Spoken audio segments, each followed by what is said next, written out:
Olá, sejam bem-vindos a mais um Entre Mentes, nosso podcast sobre saúde mental. Mais uma vez a gente vai falar sobre crianças aqui no programa, né? Crianças e jovens.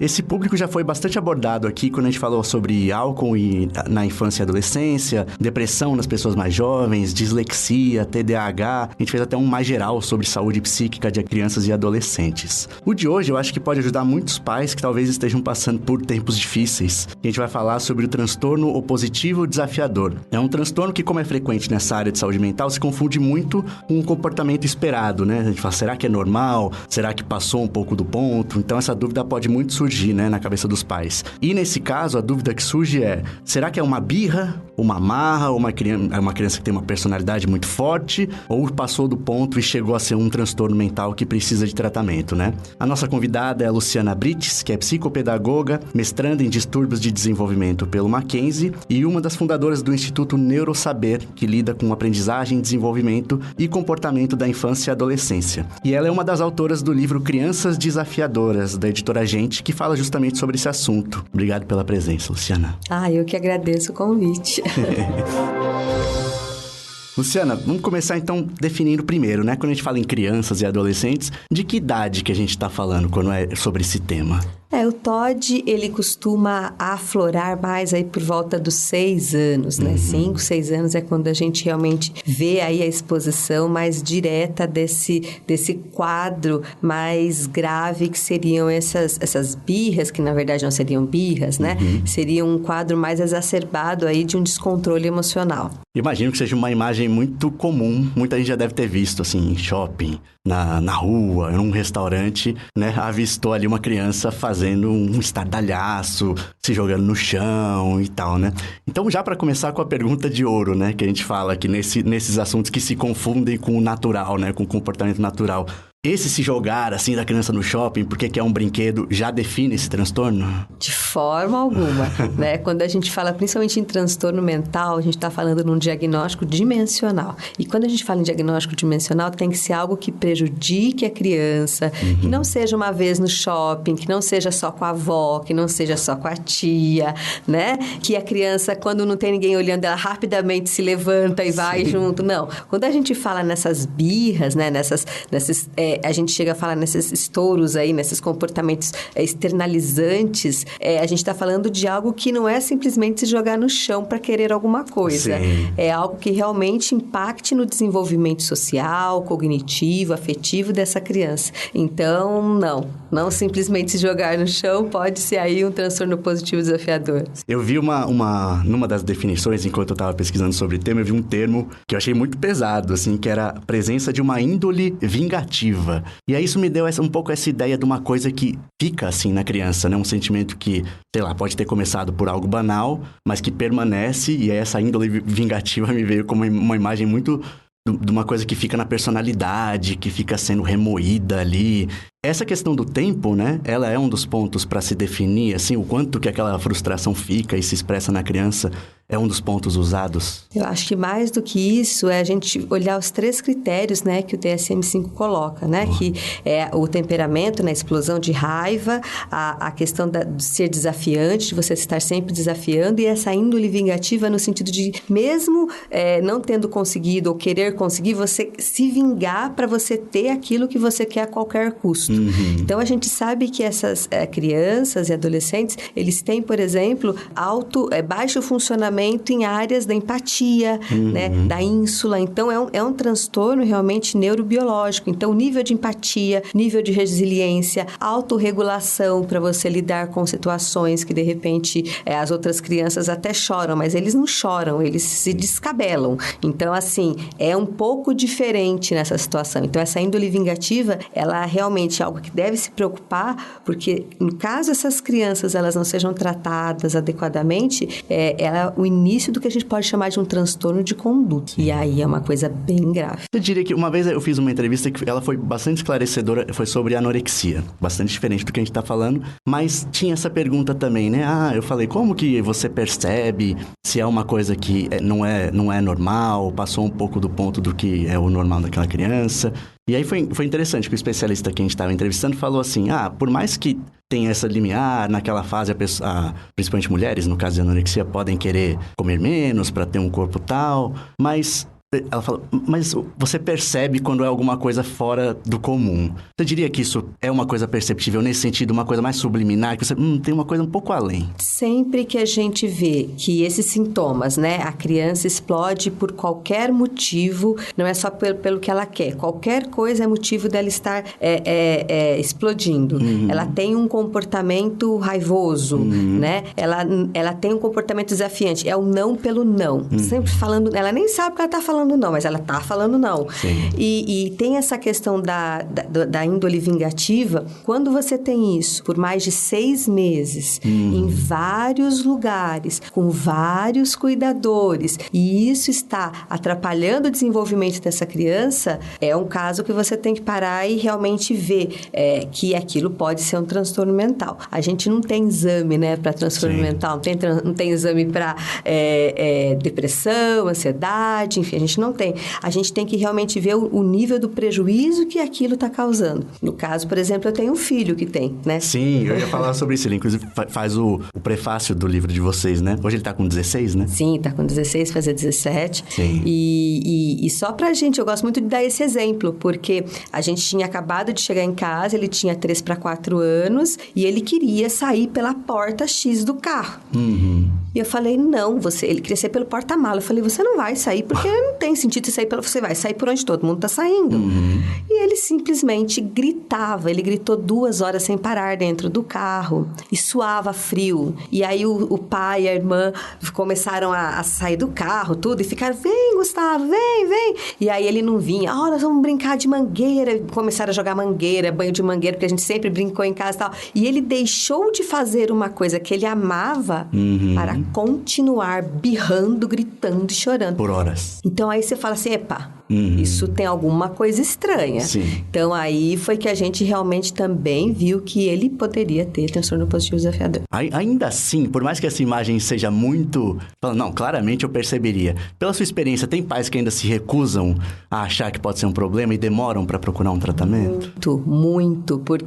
Primeiro porque é um transtorno que ele é muito marginalizado. Ele é muito confundido, como é o que a gente está tentando colocar aqui, como algo que, é falta de limite, que falta bater no bumbum, isso aí, né? Então, primeiro tem isso, né? As pessoas acham que isso é falta de corretivo, falta de educação. Segundo, é que as pessoas falam, é o jeitão dele. O pai era assim, daí a gente vê que o TOD tem correspondente genético. O pai era assim, ele tinha um tio assim. Então, é muito difícil. Então, vocês aqui estão falando, é um podcast que fala sobre a questão da saúde mental. Se a gente fala em saúde mental do adulto, você já tem tanto preconceito, imagina você falar isso em criança. É muito preconceito. Então, assim, é difícil saber que criança também tem transtorno mental, tem depressão, tem transtornos de autorregulação. Então, para os pais aceitarem é muito difícil, sim. Você mencionou rapidamente a parte, tem um componente genético, né? Como muitos transtornos mentais. Tem outros fatores que a gente sabe hoje que podem influenciar?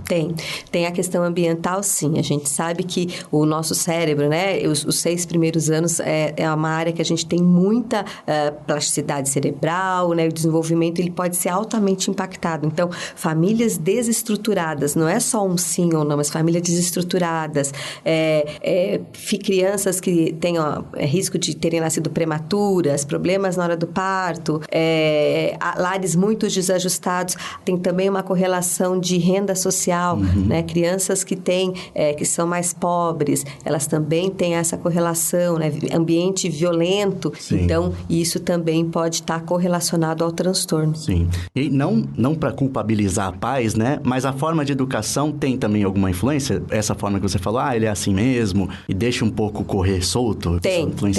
Porque quanto mais cedo você percebe que, às vezes, a criança, às vezes, ela pode ter um gênio, um temperamento. A gente sabe que as crianças têm temperamentos, né? Agora, você ficar dando querosene para uma coisa que pode incendiar, então, se você sabe que tem um temperamento um pouco mais difícil, difícil, isso não é transtorno, às vezes é característica de cada um, é muito importante você estar dando esse limite, e a gente fala, né, que existem famílias, né, tipos de famílias e tipos de pais, né? Tem os pais autoritários, que é aqueles que exigem, que dão às vezes pouca afetividade, né? Os pais que estão totalmente negligentes, que não dão nem afetividade, nem limite, os pais que fazem tudo, que dão muito afeto e pouco limite, e a gente fala assim que tem que ser os pais autoritativos. Enquanto você dá o limite, você também dá afetividade. Então, tem que ter um equilíbrio sobre isso. Em casa, a gente procura trabalhar muito assim, né? Às vezes, as pessoas veem o nosso filho e não é... Eu sempre falo, não é modelo, porque a gente todo dia tem problema, tem discussão, vai fazer tarefa, já fiz. É normal. Mas todo dia é um dia, né? Sim. Então, desde pequeno, a gente colocou ele no escoteiro, porque a gente percebia que ele não tinha empatia. Ele tinha muita dificuldade em se colocar no lugar do outro. Então, vamos botar no escoteiro. A gente faz parte de uma igreja, vamos fazer parte da igreja. Então, assim, os pais também têm que ver se a criança tem uma inabilidade numa área que é fundamental, porque empatia é tudo, né? Sim. Você também tem que fazer por onde estimular seu filho por isso, né? E, Luciana, aí pediu uma recomendação de brinde, digamos, né? Mas num caso assim, num momento de crise, e não necessariamente uma criança que tenha esse transtorno, né? Como que se faz esse equilíbrio, né? A gente ouve falar bastante, né? Tem que ter um pouco disso, mas também ter uma autoridade. Isso é muito difícil de colocar na prática quando o pai não tem isso naturalmente, né? O pai ou a mãe. Consegue dar uma dica, assim, de como que isso se expressa na prática, esse equilíbrio entre colocar um limite e ter a afetividade, né? É você falar que você sabe que a criança está sentindo. Tá gritando, eu quero sorvete! Antes, eu quero sorvete! Então, Gustavo, eu sei que você quer sorvete, eu entendo que você tá com vontade, eu sei que você tá triste, você tá super bravo, a mãe tá entendendo. Mas você entende que falta meia hora pra você almoçar, tá na hora do seu almoço, você vai almoçar e daí você vai ganhar sorvete. Eu quero! Pois é, filho. É você falar pra criança que você entende que ela tá triste, que ela tá com vontade, mas que agora não vai dar, mas que assim que ela almoçar, ela vai ter. E vamos fazer outra coisa agora pra passar rápido o tempo pra gente poder almoçar logo e daí você tomar seu sorvete? Legal. Sabe? Eu acho que a questão da afetividade, os pais, eles confundem muito em dar coisas, em ficar beijando, abraçando, mas a afetividade é você aguentar o grito, expor pra ela que você tá aguentando o grito, Sim. e falar que vai passar e nós estamos juntos, entendeu? Eu acho que é essa a questão. E que para um pai de uma criança com um transtorno positivo, não é fácil. Sim, a gente vai entrar um pouco nessa parte também do como lidar, né, depois que você tem um diagnóstico. Antes disso, Luciana, tem alguma diferença relevante quando é menino ou menina e tem esse transtorno no comportamento? Sim. Os meninos têm o que a gente chama de um comportamento mais externalizante, né? Eles agridem mais, eles batem, eles têm comportamentos mais agressivos. As meninas, por sua vez, elas já são mais... elas comem pelas beiradas, né? Elas armam situações, elas dissimulam. Então, tem mais a coisa da fofoca, do falar, né?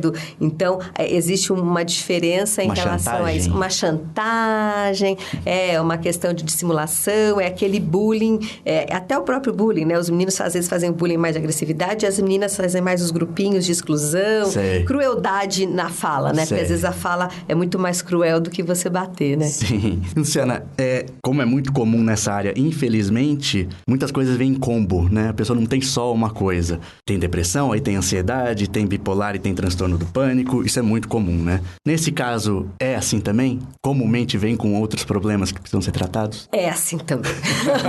É assim também.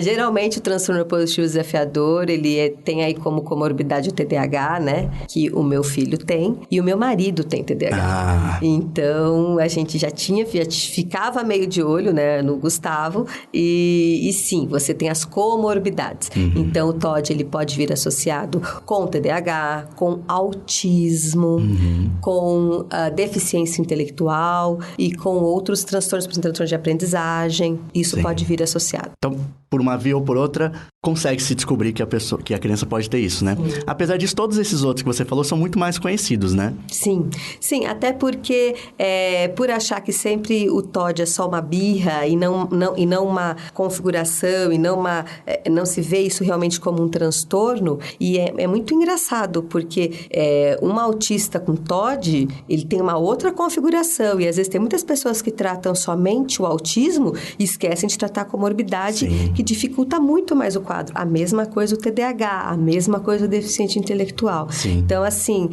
quando a gente fala em comorbidade, ela é muito importante, às vezes, mais do que ser tratada do que o próprio transtorno principal, porque existe tanta influência e é um transtorno que realmente existe uma certa preconceito mesmo em relação a isso. Os pais percebem muito isso, né? Sim. Luciana, entrando agora no último bloco aqui, que é quando a gente fala mais de tratamento, né? Digamos que alguém, ouvindo aqui nosso programa, reconheceu que pode ser um problema que precisa de acompanhamento, essa parte da birra, né? O que ela faz? Que profissional que ela procura primeiro? É bem importante, o tratamento, a gente sempre fala que é multidisciplinar, né?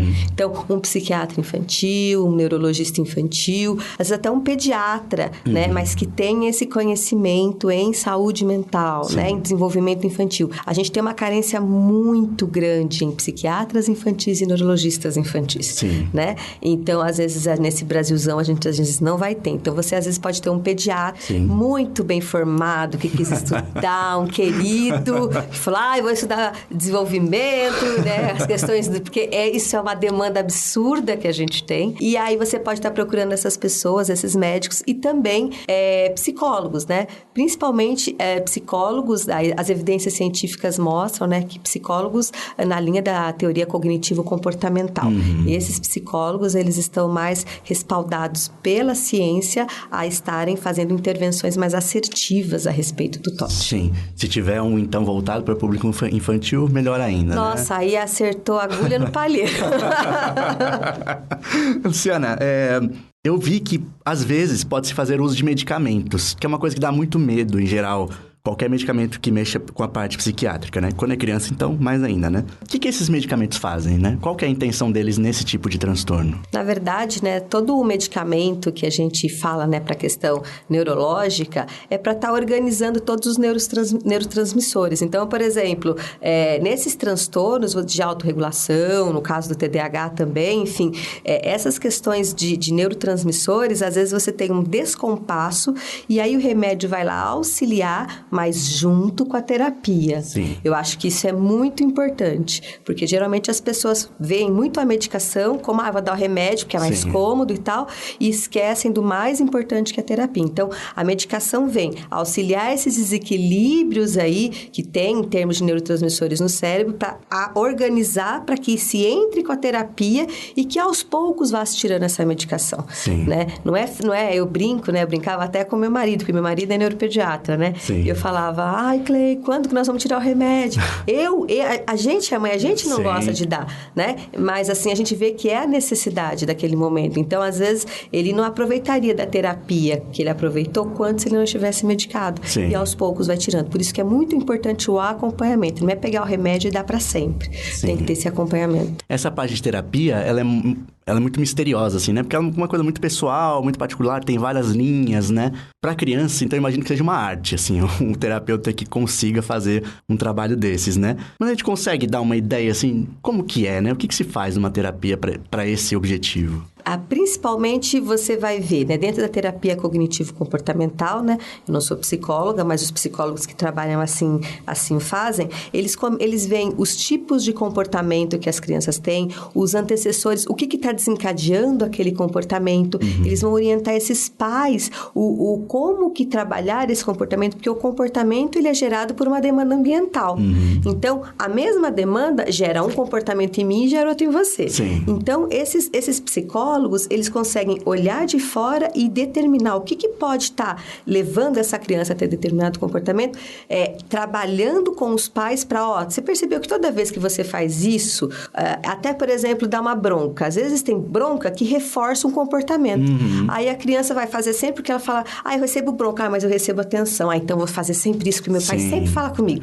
Então, assim, esse tipo de terapia, eles costumam olhar e pedir muito do apoio da família, porque, na verdade, 2 vezes por semana não muda cérebro, não faz neuroplasticidade. Tem que ser uma coisa em casa, tem que ser na escola. Então, faz uma adaptação de como trabalhar as condutas, né? Trabalhando a recompensa, trabalhando como essa criança vai poder mudar esse comportamento de uma forma gradual. E a escola é muito importante dentro desse processo também. Sim. E a terapia, então, ela é junto com a família? Sim, sempre. Porque eu tenho que estar mostrando para esses pais, os pais vão estar trazendo as demandas que eles têm, têm, e eu vou estar falando com esses pais de como eles vão trabalhar com essa criança, né? Como o professor vai estar trabalhando com essa criança. Então, e é um feedback. Às vezes dá certo uma estratégia, outra estratégia não. Por isso que é tão importante a medicação e é importante o acompanhamento diário, porque é um estresse muito grande para os pais. Ah, legal. A gente, agora entrando nessa parte, né,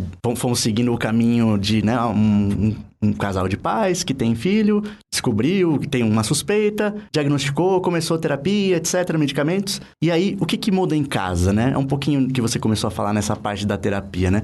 Sabendo, né, que esse problema existe, tendo alguma orientação, o que muda no trato, principalmente nesse momento de crise, que acho que é o que mais deixa os pais aflitos, né? Aquele momento, esse que você relatou, por exemplo, é uma imagem muito difícil, né? Do que você não sabe o que fazer, né? A gente consegue ajudar um pai a saber um pouco como começa a mudar o comportamento? Com certeza. Eu brinco que a primeira ajuda do pai é o conhecimento.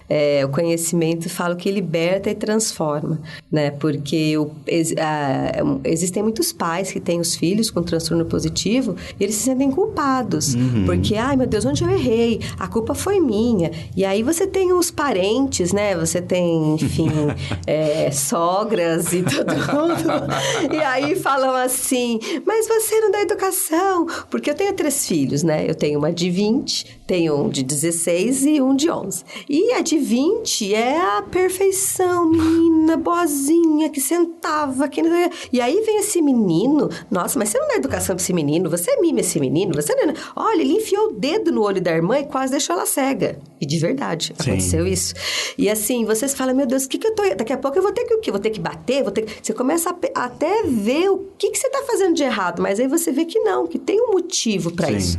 E aí você começa a entender. Então, a primeira coisa é você entender o transtorno, saber que existem alterações neuroquímicas que muitas vezes não é a vontade dele fazer isso, né? Então, você é o adulto, você é o responsável, então você que tem que organizar e orientar e não bater de frente. Porque em situações que eles estão em crise, você começa a bater de frente, eles podem até vir bater em você. Porque eles acabam perdendo totalmente a noção, enfim, e acaba partindo para uma questão muito complicada. Então, jogar objetos. Jogar objetos, bater, morder, enfim, fazer várias coisas. Então, a primeira coisa que é bem importante que a gente percebe, né, é o conhecimento dos pais. Não se culpe. Primeira coisa, porque horrível, pai culpado faz tudo para filho, aí fica um horror. Então, não se culpe. Segundo, procure um tratamento adequado e viva o dia a dia. E não compare seu filho com os outros. Seu filho é seu filho. Então, hoje ele melhorou um pouco, nossa, amanhã... Não, mas outro dia ele vai melhorar. Não tem receita. É um dia por vez e valorizar cada vitória que ele tem. Mostrar isso. Mostrar o quanto que você valoriza e vê isso. Uma coisa muito engraçada, esse meu filho, ele tem TDAH também, e ele sempre foi mediano. Tirava 6, 7. E a minha filha, 9, 10, né? E aí eu falava, Gustavo, meu filho estuda. E ele, ai mãe, estuda. Aí esse ano passado, ele quer ir pro Canadá, fazer economia. E aí eu falo, mas com essas notas, você não pode esquecer. Como que você vai, meu filho? Não, mas eu vou estudar. 9, 10. Então, o nível de motivação dele melhorou, ele focou e ele conseguiu tirar boas notas. Então, assim, ver o que ele gosta de fazer, compartilhar coisas que gostam de fazer, né? Dar responsabilidade, cobrar. A gente trabalha muito em casa antes de dar a crise. Então, por exemplo, nós vamos sair para tal lugar, cada um vai poder pedir uma coisa. Então, prever o que pode acontecer e você já já se organiza para não ter tantos problemas. Então, assim, são muitas coisas que a gente, enquanto pai, pode estar ajudando no desenvolvimento. Luciana, você comentou sobre a escola, né? Que acho que nessa fase é uma outra frente muito importante. Imagino que os pais devam... pelo menos comunicar, né, que esse transtorno foi diagnosticado, alguma coisa assim. Mas aí como é que qual é o papel dos pais, né, nessa transmissão dessa informação? A partir daí, o que a escola tem que fazer? Deveria. Deveria comunicar. Muitos pais têm vergonha, né? E a escola tem um papel muito importante, porque a criança passa muito tempo na escola. E a escola é um ambiente de aprendizagem que tem tudo que o Todd mais detesta. Que é rotina, que é figura de autoridade, que é frustração, porque ele vai errar, né? Então, a escola é um ambiente que às vezes estouram muitos problemas comportamentais. Sim. E eu sou, né, psicopedagoga, mas sou pedagoga, sou professora já fui professora de escola pública há muito tempo, então a gente sabe que lá dentro da sala de aula é onde realmente estouram todas as coisas, né? Sim. Então, assim, a gente, enquanto pedagogo, enquanto professor, a gente não recebe uma capacitação sobre saúde mental das crianças, o que é fundamental. A gente não sabe lidar, o brinco, nem com os típicos, quem dirá com as crianças que têm algum tipo de transtorno. Sim. Então, a primeira coisa, quando um pai vai na escola, levar a informação para essa escola, falar que existe esse transtorno, porque os professores às vezes falam, isso é mimo. Mas você tá dando para de dar remédio pra esse menino. Não, toma um chazinho de camomila, toma não sei o quê. Sim, verdade. É igual a segunda família, né? Passa isso com a família, depois os professores. Não, vai dar remédio, não, vai deixar o menino doido. Essas coisas assim, é verdade. Então, assim, a primeira coisa é a conscientização da escola, né? E sempre lembrando que família e escola tem que andar junto, né? Sim. Principalmente nesses casos. Tem que levar o laudo para a escola, tem que ter os profissionais que acompanham essa criança dentro da escola, orientando esses professores, né? Mostrando para esses professores a forma, a atitude correta, né? Por exemplo, uma dica para, no caso, a escola, que a gente vê dentro da literatura científica, né? O que mais se beneficiam essas crianças são de instruções diretas e de uma pedagogia sem erro. Como assim? Ele não sabe lidar com o erro, não é por mimo, é por dificuldade de organização dos neurotransmissores que trabalham com a autorregulação. Então, se você vai dar uma tarefa que você sabe que ele vai errar, não dê. Dê para ele acertar. Mas ele tem que aprender com o erro, mas ele não aprende com o erro. Sim. Né? Ele Justamente esse problema. Ele aprende de outra forma. Então, assim, é uma pedagogia com planejamento mais estruturado, pautado no sucesso daquele aluno. Sim. Então, são coisas, às vezes, você fala, nossa, eu preciso de uma coisa tão... Não, é um conhecimento de funcionamento e estruturar uma atividade específica para aquela... Sim. E para finalizar, Luciana, você que tem uma história com um filho, né? Que tem bastante experiência como profissional e também como paciente, digamos, né? O que você conclui, assim, né? Dessa trajetória? Qual que é a perspectiva para alguém que possa estar começando nesse caminho que você já passou há um tempo, né? Queria que você pontuasse, assim, tem momentos que continuam difíceis mesmo após o tratamento? O que você percebe que ajudou muito, assim? E como ele tá hoje, né? Como que ele... É um transtorno que, a partir de um momento, você pode abrir mão de tudo? Ou, como a maioria dos problemas mentais, é uma coisa crônica e vai ter que ter um acompanhamento? Pode ser diminuído, mas que ainda vai permanecer pela vida toda. Eu acho que a primeira coisa é a família entender, os irmãos, porque não é fácil para os irmãos entenderem por que faz de um jeito para um, faz de jeito para outro. Eu acho que também a questão do, enquanto família, enquanto casal, né? Você dá uma ordem e um respeitar a ordem do outro, você ter você confluir, né?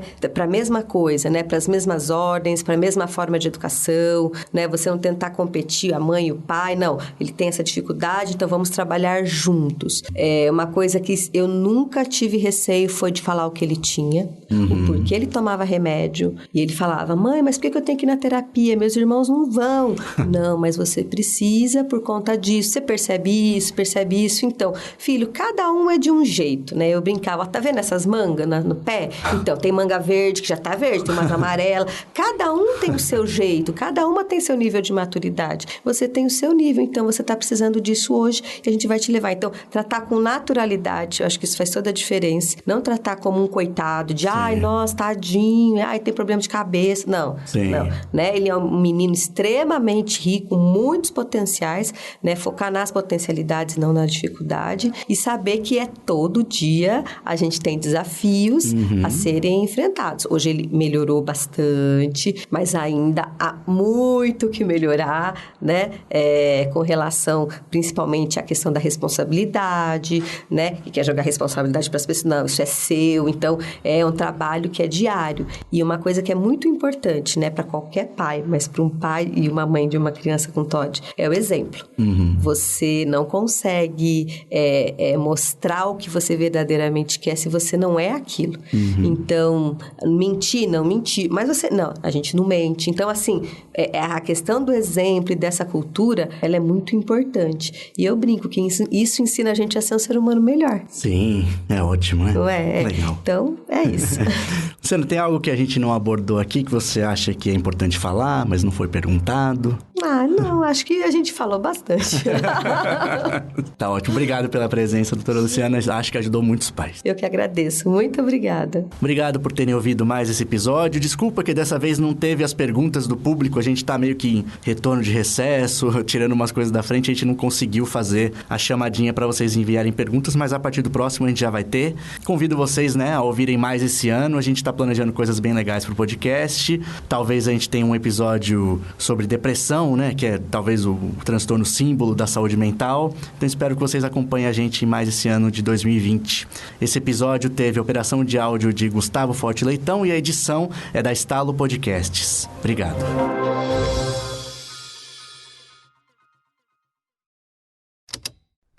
Esse programa foi editado pela Estalo Podcasts.